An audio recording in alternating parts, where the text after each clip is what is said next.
When it comes to experiencing God's pleasure at work, the name of the game is seeing how everything we do fits into the bigger picture.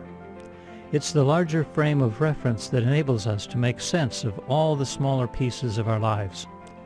The basic premise of this course is, it's the biblical big picture that really matters. Big picture piece number 1 goes like this. The entire universe was spoken into existence by the designer-creator's willing choice. There is no other place to start. Big picture piece number 2 is, God caused all things to first appear, and he continuously sustains all things throughout the present. Number 3 is, the Creator-Sustainer is a personal being. And number 4 is, man and woman were specially created in the likeness and image of God, thus setting us apart from animals and giving us a basis for intrinsic value and inherent worth.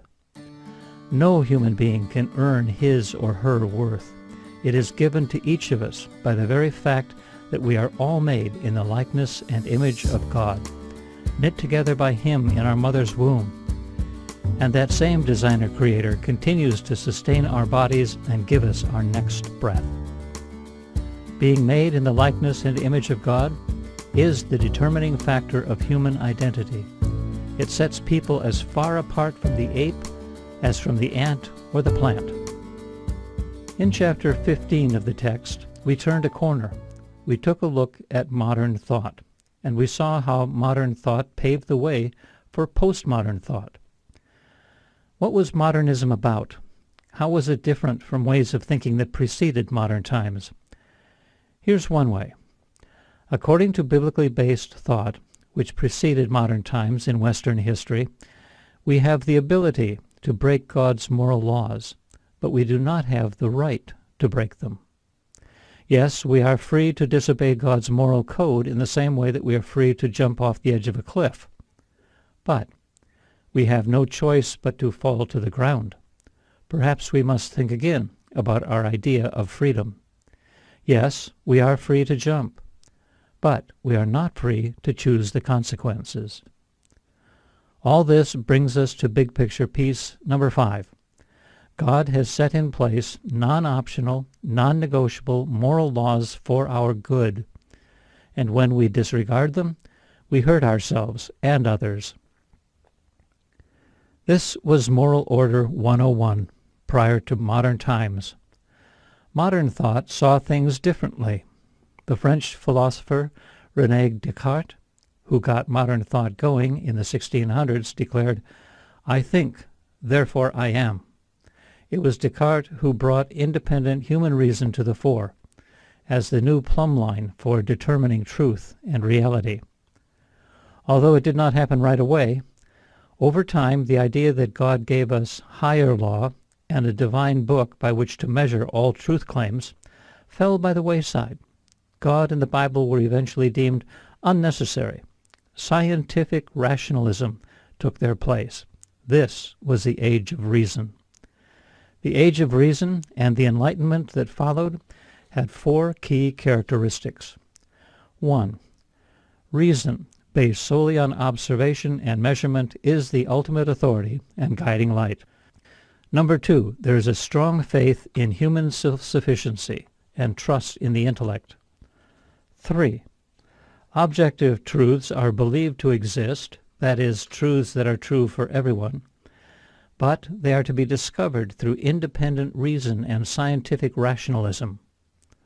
4. There is confidence in science and reason to potentially solve all problems known to humanity, and the optimism is high. But modern times hit a wall in the 20th century, as yet another change took place in the way people think.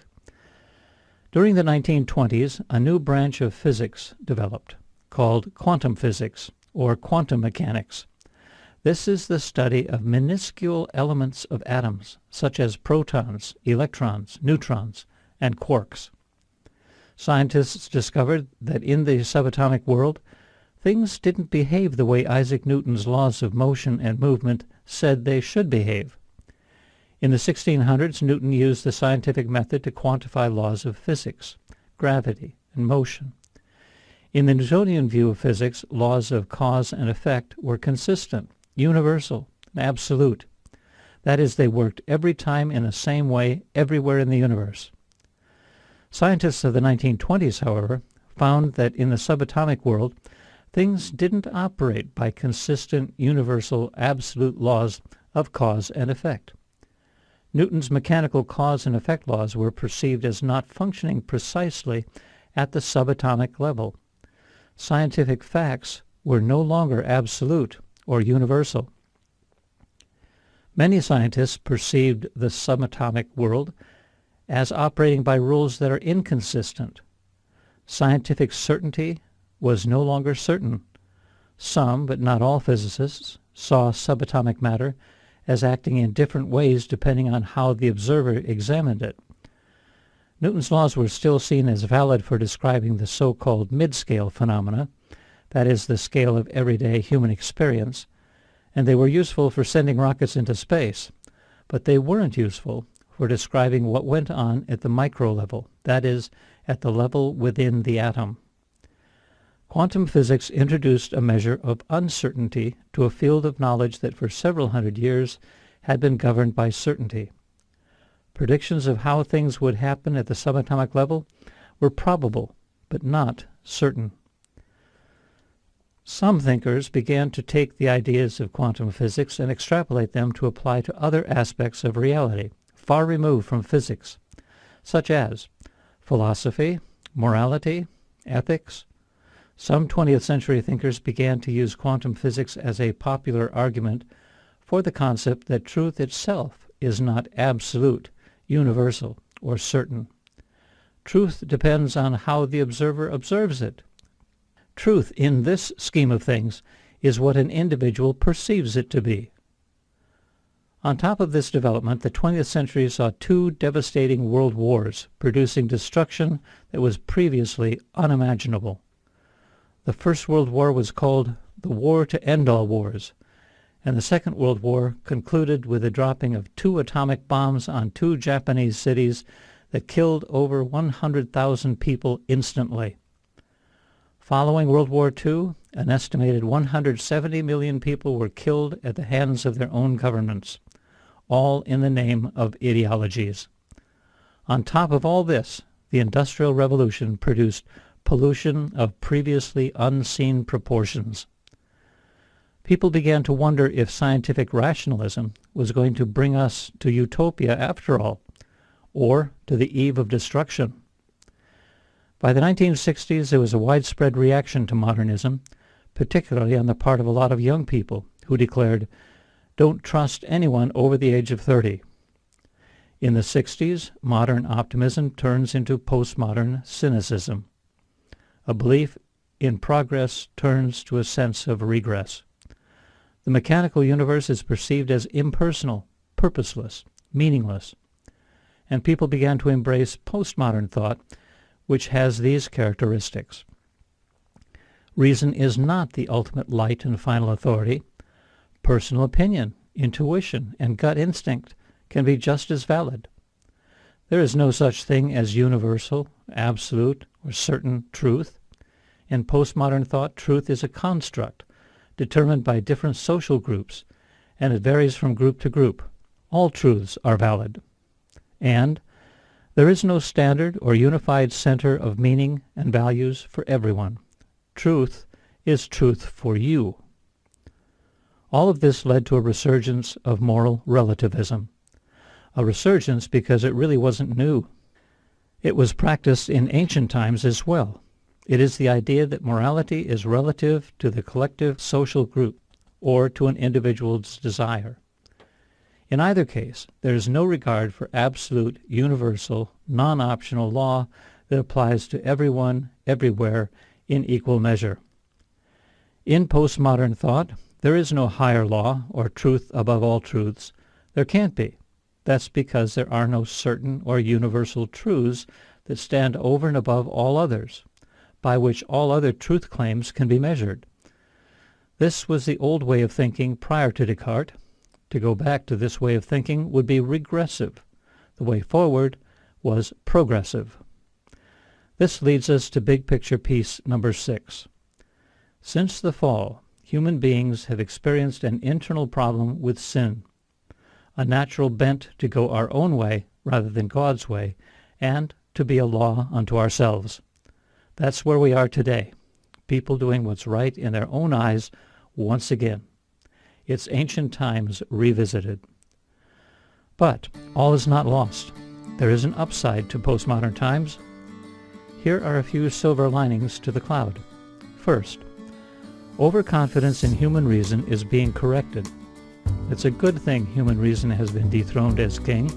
It opens up the opportunity for a different king, the real one. Second, spirituality is increasingly acceptable and welcomed today. Of course, this has opened the door for all kinds of demonic activity and false spirits, but it has also reopened the door for people to pursue the living God, who is spirit and truth. In postmodern times, it is permissible to believe in the afterlife or in a spiritual realm that lies beyond the physical realm. This wasn't permitted in modern times.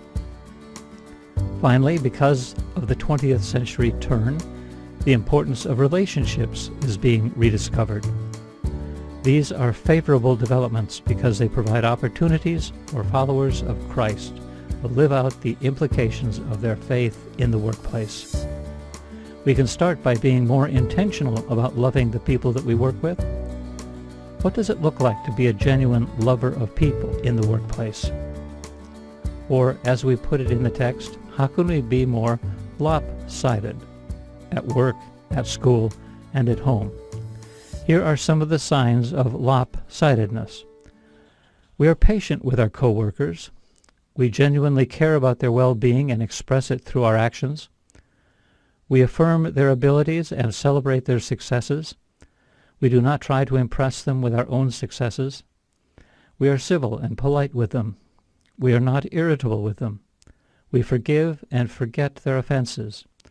We encourage their honesty and discourage dishonest ideas. We help them lift heavy workloads.